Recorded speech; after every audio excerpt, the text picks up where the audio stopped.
So hello everyone, welcome back to zero YouTube channel. This is Shivani Keswani और आज हम बहुत ही डिफरेंट टॉपिक पे बात करने वाले हैं। और ये टॉपिक रहने वाला है कि आप अगर एक न्यू ज्वाइनी है, आप अभी तैयारी कर रहे हैं, बहुत सारे लोग, जब आप इस एग्जाम को फाइनली क्लियर कर लेंगे तो किसी ना किसी बैंक में आप जाके क्लर्क या पीओ बनेंगे, तो आपका शुरुआती कुछ महीनों में या एक साल के अंदर अंदर कैसा बर्ताव रहना चाहिए वहां पे अपने काम के प्रति, चाहे आपके जो स्टाफ है आपके आसपास उनके प्रति, या चाहे सब स्टाफ है उनके प्रति, कस्टमर्स के प्रति, जैसा आपका बर्ताव होना चाहिए। क्योंकि स्टार्टिंग में हमें कोई नहीं बताता, ये बातें कोई भी नहीं सिखाता है कि किस तरीके का हमें कितना काम करना चाहिए, किस तरीके से बात करनी चाहिए, कोई नहीं बताता हमें। और फिर हम वहां पे एक्चुअल ग्राउंड पे पहुंच के गलतियां करते हैं और फिर न जाने कितनी गलतियों के बाद जाके हमें चीजें समझ में आती हैं कि यार इस सिचुएशन में अगर मुझे कोई गाइड कर पाता तो मैं बहुत अच्छे से इसको डील कर पाती। ठीक है। और ऐसी सिचुएशंस हमारी हर किसी के साथ होती रहती है, चाहे हमारे स्टाफ के साथ, चाहे हमारे ब्रांच हेड के साथ। तो इन चीजों से बचने के लिए हमें इम्पोर्टेंट है कि हमें ये पता हो कि हमारा खुद का कैसा क्या मतलब एटीट्यूड ओवरऑल होना चाहिए और हमें अपने आप को किस तरीके से दिखाना चाहिए अपने ब्रांच में, जिससे कि आपका कोई फायदा भी ना उठाए।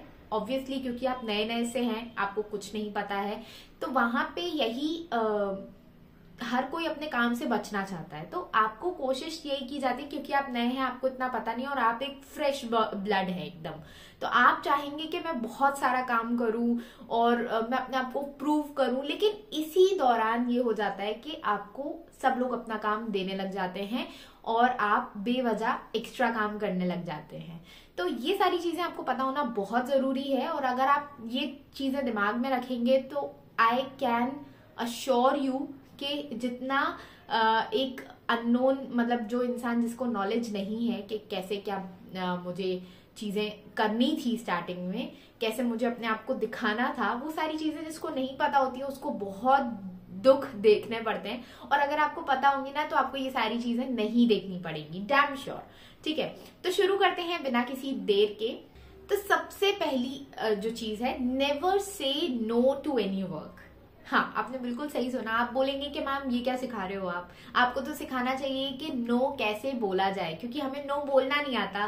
तो हम ब्रांच में जब हमें एक्स्ट्रा काम दिया जाए तो हम नो कैसे बोले। नो आपको कभी भी नहीं बोलना है, क्योंकि आपको जितना काम दिया है जरूरी नहीं है कि आप पूरा काम उसी दिन करेंगे, इसलिए आपको नो नहीं बोलना है। बट अपना पूरा मतलब ट्राई करना है कि ठीक है, मैं इसका सो एंड सो फ्रैक्शन करके आज घर जाऊंगा। ठीक है, नहीं, अगर आप नो बोल देंगे कि मैं ये काम करूंगा नहीं, तो आप बहुत रूड साउंड करेंगे और फिर जो आपके आसपास के लोग होंगे वो कोशिश करेंगे कि आपको और ज्यादा बम्बार्ड कर पाए काम से। ठीक है, तो वो चीज ना हो, इसलिए आप नो कभी भी मत बोलिए। और सिंपल सा अपना ये प्रोविजन रखिए कि सो एंड सो टाइम पे मैं निकलता हूँ, अगर आज मुझे ये एक्स्ट्रा काम मिल गया है तो 15-20 मिनट और रुकूंगा और ये थोड़ा बहुत जितना काम बनता है उतना करके रख के चला जाऊंगा, बाकी काम कल। ठीक है, तो ये चीज बहुत इंपॉर्टेंट है। और कई बार आपके साथ ऐसी सिचुएशंस भी होंगी जहां पे आपको नो बोलना पड़ेगा। ठीक है, और आपको ये सीखना चाहिए, बिल्कुल सीखना चाहिए। ऐसे कई सारे इंस्टेंसेस मेरे साथ भी हुए हैं। मैं आपको अपना एक किस्सा बताऊं एसबीआई का। तो वहां पे जब मैं नई नई ज्वाइनी थी और मैं क्लर्क थी, एसबीआई क्लर्क में तो आपको पता है कि आपकी ऑफिशियल टाइमिंग्स होती हैं, आपको 5 बजे आप फ्री है, आप जा सकते हैं घर। मुझे आज भी याद है, मेरे ब्रांच हेड ने मुझे बोला था कि घर जाके क्या करोगी, यहीं पे बैठ के काम सीखो और 7-8 बजे जब हम जाएंगे तब जाना। तो ये उनका एटीट्यूड होता है। बेसिकली ये हर किसी के साथ होता है, बट आपको अपनी लिमिट्स बनाना आनी चाहिए कि मैं सो एंड सो टाइम पे निकलूंगी। अगर आप क्लेरिकल स्टाफ हैं तो बिल्कुल 5 बजे आप निकल सकते हैं, और अगर आप इवन ऑफिसर हैं फिर भी आप अपना कुछ टाइमिंग रखिए। ये नहीं कि आज मैं 8-9 बजे तक बैठी हूँ, कल मैं 7 बजे तक बैठी हूँ, फिर मैं 6 बजे तक बैठी हूँ। नहीं, आप अपना एक टाइम रखिए जिस टाइम पे आप रोज निकलेंगे। इसके अलावा किसी दिन ज्यादा काम है तो आप थोड़ा सा एक्सटेंड करेंगे अपने टाइम को, किसी दिन बहुत सारा काम है तो थोड़ा सा एक्सटेंशन और देंगे। बाकी रोज रोज एक्स्ट्रा टाइम के लिए रुकना बिल्कुल भी अच्छी बात नहीं है, क्योंकि हमें अपनी जो हमारा ऑफिस वर्क है उसके साथ साथ हमें अपना मेंटल हेल्थ का भी ध्यान रखना है, और वो कोई और ध्यान नहीं आके रखेगा, आपको खुद को ही रखना पड़ेगा। इसलिए जरूरी है कि आप अपनी लाइफ का बैलेंस खुद मेंटेन करें। ठीक है, दूसरी चीज, जो सबसे इम्पोर्टेंट है, आपका एक अच्छा हेल्दी रिलेशनशिप हर स्टाफ के साथ होना चाहिए, चाहे स्टाफ हो चाहे सब स्टाफ हो, क्योंकि ये एक होता है ना कि हेल्दी रिलेशनशिप होगा तो कभी भी आप किसी काम में फंस जाएंगे जो आपको नहीं आता है, तो एट दी एंड आपका स्टाफ ही आपकी हेल्प करेगा। इसीलिए एक अच्छा रिलेशनशिप होना बहुत इंपॉर्टेंट है। अब अच्छा रिलेशनशिप होने के लिए आपको ये नहीं करना है कि आप जब देखिए आप एक्स्ट्रा आवर्स रुक के उनके साथ बातें कर रहे हैं, नहीं, ये सारी चीजें करने की जरूरत नहीं है। जब भी आपको टाइम मिलता है तो आप जाके थोड़ी बहुत बातें कीजिए, हालचाल पूछिए, बस दैट्स इट। उससे एक अच्छा हेल्दी रिलेशनशिप डेवलप हो जाता है। उसके अलावा कुछ भी एक्स्ट्रा माइल करने की जरूरत नहीं पड़ती है। प्लस आप अपने सब स्टाफ के साथ अगर अच्छा रिलेशनशिप रखते हैं तो उससे आपको जो आपकी जिस भी सिटी में, या अगर आप रूरल एरियाज में पोस्टेड हैं तो वहां पे आपको बहुत हेल्प मिल जाती है। आपको अकोमोडेशन ढूंढने में तकलीफ नहीं होती है, और जो भी चीजें हैं आपको खरीदनी है तो आपको शुरू शुरू में कुछ नहीं पता होता है, तो वहां पे आप अपने सब स्टाफ की ही हेल्प ले सकते हैं, क्योंकि जितने भी आपके यहाँ का स्टाफ है उसमें से ज्यादातर लोग बाहर के ही रहते हैं। तो सब स्टाफ एक बहुत अच्छा ऑप्शन हो जाता है, जिनके साथ आप अच्छा अगर बॉन्डिंग शेयर करते हैं तो वो आपको कभी भी कोई प्रॉब्लम नहीं आने देते। मेरे साथ हमेशा यही हुआ है कि मुझे आज तक कोई भी चीज की प्रॉब्लम नहीं हुई। मुझे जिस चीज की जरूरत होती थी मुझे मिल जाती थी। क्यों? क्योंकि मेरा अच्छा बॉन्ड है मेरे सारे स्टाफ और सब स्टाफ के साथ। तो वो चीज आपको जरूर जरूर मेंटेन करनी है।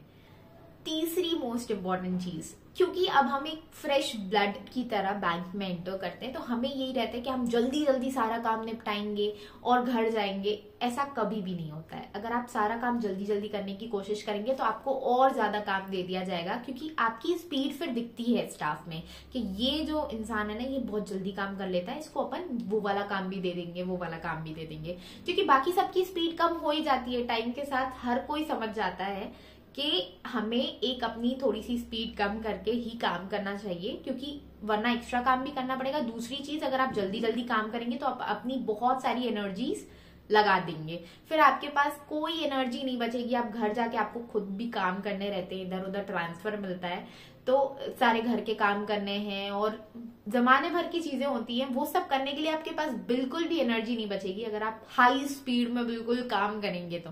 इसलिए अपनी स्पीड डेवलप कीजिए कि इस सर्टेन स्पीड पे ही मैं काम करूंगी, क्योंकि अगर आप हाई स्पीड पे भी काम करेंगे तो आपको एक्स्ट्रा काम करना पड़ेगा, कुछ भी आप एडवांटेज नहीं ले पाएंगे उसका। ओके, अगली चीज, आप किसी के साथ भी कनेक्शन बनाते हैं तो आपको डिस्टेंस मेंटेन करना इंपॉर्टेंट है। ठीक है, चाहे आपके कस्टमर्स के साथ अच्छे कनेक्शंस हैं, चाहे आपके स्टाफ के साथ, चाहे ब्रांच हेड के साथ, हर किसी के साथ आपकी बॉन्डिंग होनी चाहिए, बट कुछ डिस्टेंसेस होने चाहिए। उनको पता होना चाहिए कि ये इस टाइप की है या इस टाइप का है और मैं इससे ज्यादा नहीं बोल सकता है। ठीक है, ये आपका जो आप जिस तरीके का अपना एटीट्यूड डेवलप करेंगे, जिस तरीके का अपने आप को दिखाएंगे, उसी तरीके का मैसेज पूरी ब्रांच में जाएगा।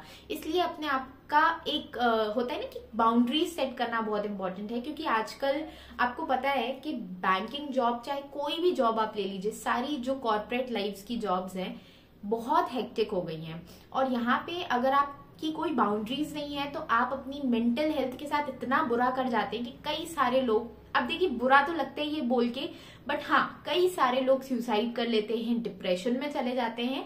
तो वो उनकी ही गलती की वजह से होता है, क्योंकि वो बाउंड्रीज सेट करना नहीं जानते। इसलिए आपको बाउंड्रीज सेट करना आना चाहिए। अभी आप तैयारी कर रहे हैं, अभी से ही इन चीजों को डेवलप कीजिए कि मुझे किससे कितनी बात करनी है और किस तरीके से मुझे मैसेज देना है किसी को कि वो मुझसे इससे ज्यादा ना बोले, है ना, इससे ज्यादा मुझसे गलत तरीके से कोई बात ना करे। तो वो सारे मैसेजेस आपको देना आना चाहिए, और वो आप आज से ही डेवलप करना सीखेंगे।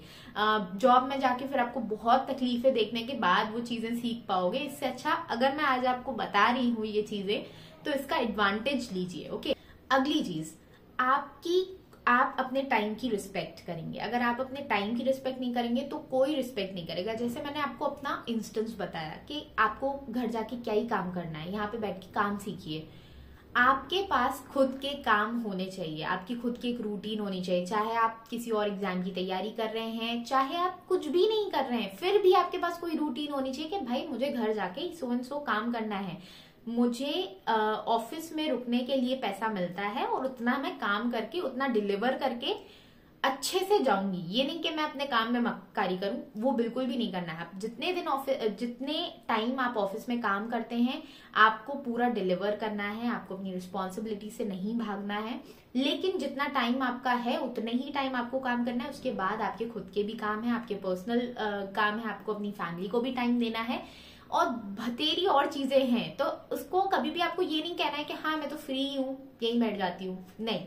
आप भले फ्री हैं फिर भी घर जाइए, अपनी खुद की एक रूटीन रखिए, मेडिटेशन कीजिए, एक्सरसाइज कीजिए, बुक रीड कीजिए, न्यूज़पेपर रीडिंग कीजिए, कुछ भी कीजिए, लेकिन आपके पास खुद की रूटीन होनी चाहिए। इसका ये नहीं कि आप हर वक्त ही ऑफिस जल्दी जाएंगे, टाइम से आधा घंटा पहले चले जाएंगे, पौन घंटा पहले चले जाएंगे और आराम से बैठ के 7-8 बजे आएंगे। ऐसा कभी भी मत कीजिए। शुरू शुरू में हो सकता है आपको ये लगे कि घर पे तो वैसे ही कोई वेट नहीं कर रहा है, हम अकेले रहते हैं, पर जैसे जैसे आपकी ये हैबिट डेवलप होती है तो स्टाफ को भी ये मैसेज चला जाता है कि इसको कोई काम नहीं है, तो सारा एक्स्ट्रा काम वो आपको देंगे।